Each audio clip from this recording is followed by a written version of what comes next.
хийсэн. Тэгээд баруун гараараа дийлчээд зүүн гараараа дийлчихсэн. Өсгөө тата хүний зүүн гар чинь хүчмуутай байдаг шүү дээ. Хүчгүй ийм гараад яах юм бэлээ дээ. Чи тэгээд зүүн гараа голоод байгаа юм уу? Тийм ээ. Гар барилдаа анч дийлчих чадахгүй. Надад би танад 2 дугуй гэдэг үгээр яриад өгөө. Тэгээд ахандаа. За тэгээ. Нэгэн жаал эрээн суудалтай хөөрхөн дугуй байдаг байж гинэ. Жаал хөөж дугуйнда маш их хайртай юмсан ч өдөр бүр 2 дугуйгаа цэвэрлэн энг тэнүүгээр дугаалдаг байлаа. Урд дугуй минь ухаалаг, өргө чиглүүлж явдаг. Хой дугуй минь хүчтэй, хаашаач хамаагүй хүрэлдэг гэж амандаа дуулан явдаг байж гинэ. Нэг өдөр жаал хүү дугуйгаа унан явж байгаад газрын уруу тэр ирчээрээ унчгаж гин. Жаал хөөж холоо шидэгдэн дугуй нэвдэж гинэ. Оройн жаал хүү дугуйгаа хашаандаа оруулж тавьчихад гэртээ орлоо. Харин энэ хооронд 2 дугуй маргалдаж гарч гинэ. Урдах замаа хорлгүй явснаас болж жаал хүү маань гэмтд өглөө гэж 2 дугуй уурлав. Хүчтэйг нь тааран зас зогсоо чадаагүй чиний буруу гэж 3 дугуй өөрийгөө өмөрлөө. Ингээд 2 дугуй муудалцаар сүүлдээ бүр эвлэг шинжгүй болов гин. Шүн 2 дугуй жууралтандаа 2 өөр болонд очиж хэвтэж гинэ. Уг нь тэр 2 үргэлж хамт уддаг байж гин. Маргааш өглөө жаал хүү босоод 2 дугуйгаа аван явж гин. Тэгээд эвдэрхий 2 дугуйг төмрийн хогдоор аваачиж хажихаад шин дугуй авахар явж гин. 2 дугуй хэрвээ тустай байвал хинт ч хэрэггүй юм гэдгээ маш сайн ойлгож гин. Учир нь урд дугуй байхгүй бол хой дугуй нь яаж явж чадах вэ дээ? Хой дугуй нь байхгүй бол урд дугуй нь ч гэсэн яаж явах вэ дээ? Тэрхий жаалаа чиний зүүн гар хэдийгээр юу ч хийж чаддгүй юм шиг байгаа ч гэсэн чиний баруун гар тань туслах шүү дээ. Хамд нэрээс тийм юм уу? Биний гараараа сагсан бөмбөг тоглож чадахгүй. Бүр өглөө босоод хусааж өмс чадахгүй шүү дээ. Яаж юм? Тийм шүү. Таа бүгдээр хүүхдийн киног үзье. За тэгээд хүүхдийн киног гарлаа шүү.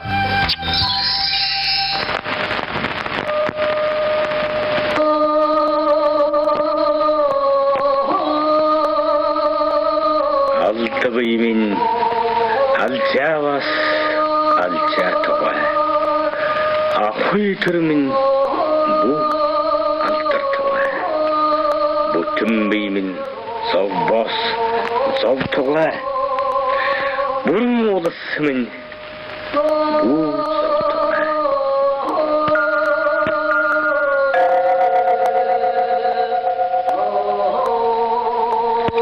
Бүртөө чамын утам хэмээх нэгдүгээр бүлэг.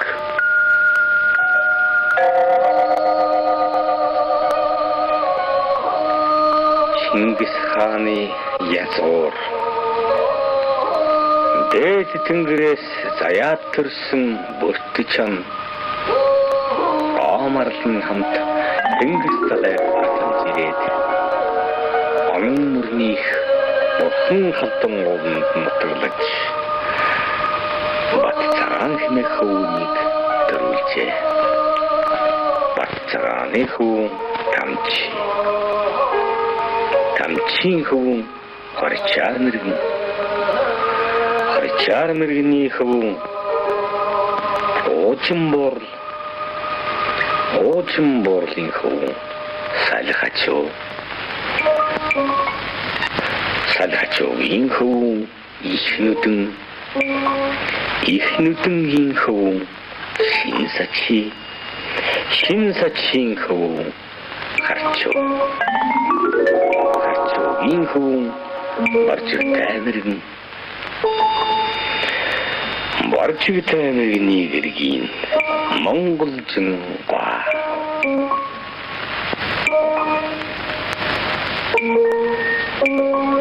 Үүнээс төрсөн хүү торолжин баян боргочин га гэргийтэй боролтой соёлын гэдэг залуу зарцтай дайр бор 2 хүлэг мөртэй өлгөө.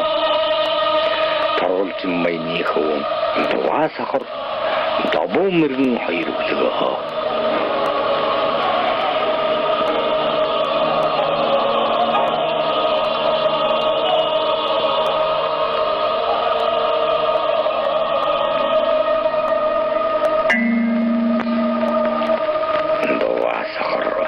Магнетом танган Таван нүүдлийн газрыг харах үлгөө.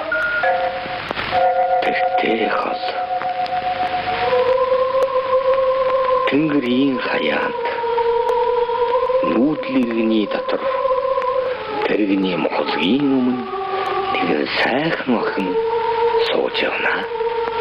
Хэрвээ хүний гэргий болоогүй бол довон мэрэгэн дүү чамд гойж гэргий болгосоо.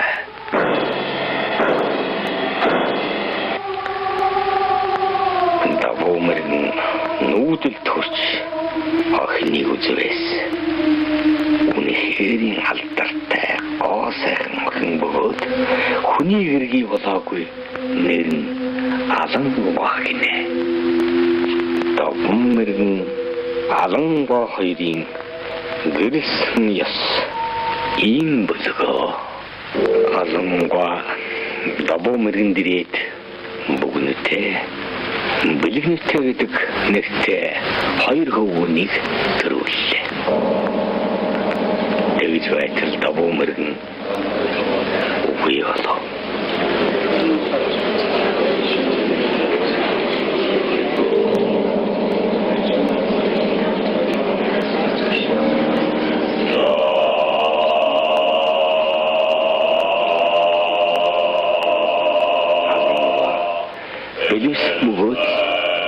Гэрийн дотор малэг баягуудаа үгийн зарцаас өөр эр хөнгөө атан ухаадаг бохотаа салжи бодомчэр мөнхгийг төрүүлвэ. Сарнагийн тавцууд бидний хоёр төрлийн эр хөнгөө атал энэ горыг төрүүлв. Эдлав зарцын хүүхэд гэж хэмээн маргах үлгөө.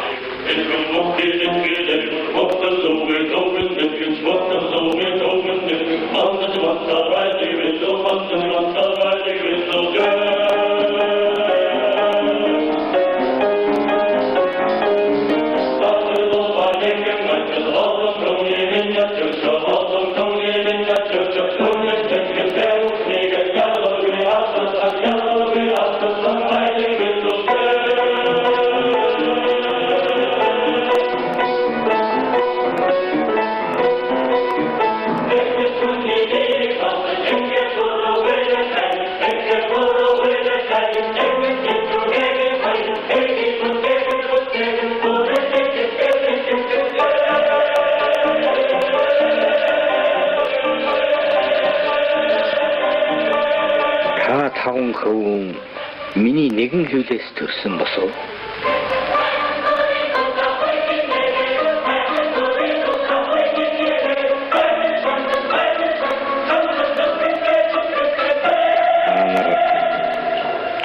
ганцаар салбал ничгээд сум мэд. Та нар ээвээ нэг тэгвэс энэ баглсан сумд хиндэж хялбар үлдээлтэн. Энэ баглсан сумд хиндэж хялбар үлдээлтэн. Энэ баглсан сумд хиндэж хялбар үлдээлтэн.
Энд юу хийж суун гээд гол дайрт одил сүлд орогшин хулмар явж Хөлөхгүй.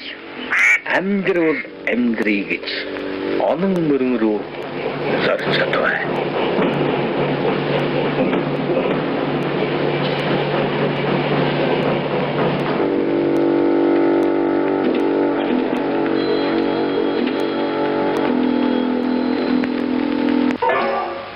Монголын нууц тавчаан.